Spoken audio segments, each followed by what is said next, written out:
So all of that to just say, as an expert in human design, first of all, what is the origin story of human design? And I don't have much to say to preface the segue into human design, but I will say I've been working with a mentor, and who's become a good friend named Ryan over the past year, and he was the one who actually got me hooked. I had heard about human design maybe from like an Instagram post or something, but I didn't really. I Yeah. kind of just scrolled right by it, and then he mentioned that he had begun to look into human design and felt that he had really gained a different level of awareness of himself just from looking into it, basically.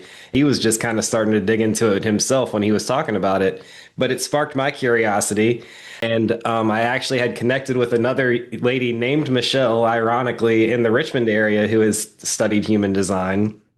And I met up with her in person actually to talk about it recently. And she's a member of a platform that I had told you about called The Way Forward, which is about connecting like-minded people in person versus, I think there's a lot of online communities in this consciousness space, but he's trying to take it to the next level where there's like a regional map and people can connect in person, which I find wonderful.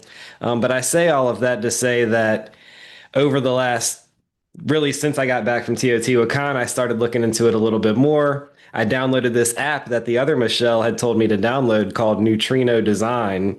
And Mm. the last few people that I've gotten into even relatively deep conversations with, even just anything more than surface level, I've brought it up and I've, put their birth date and time if they knew it. A few people obviously didn't know it, but put their, as much as information as I could into the chart. And it's kind of spooked me out a couple of like my own chart. I was like, wow, this is really accurate. But then like reading somebody else's chart and kind of knowing them from an outside perspective, I was like, wow, that is like spooky good.